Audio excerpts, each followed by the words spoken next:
Welcome to Kenton's videos. Enjoy the video. You begin by setting a clear, measurable goal.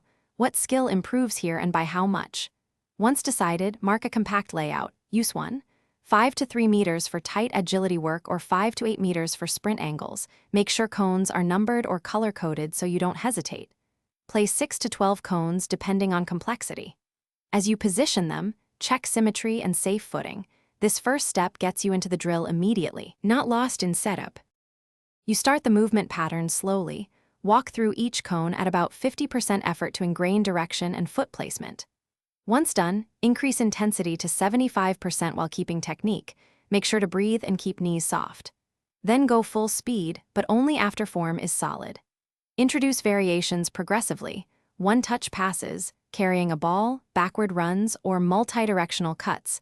These force sport-specific adaptation. Repeat sets with short rests, and observe fatigue so quality stays high. You finish with a purposeful cool-down, 5 to 10 minutes of light jogging and mobility to aid recovery. After the session, review what went wrong. Did you lose balance at a specific cone, or was spacing too tight for full speed? If so, adjust spacing or lower reps. Make sure to reduce drill complexity if technique degrades, quality over quantity. Troubleshooting tip. If athletes trip or slow in a pattern, widen gaps by 0.5 to 1 meter, and repeat. Thanks for watching. Consider subscribing if we helped you.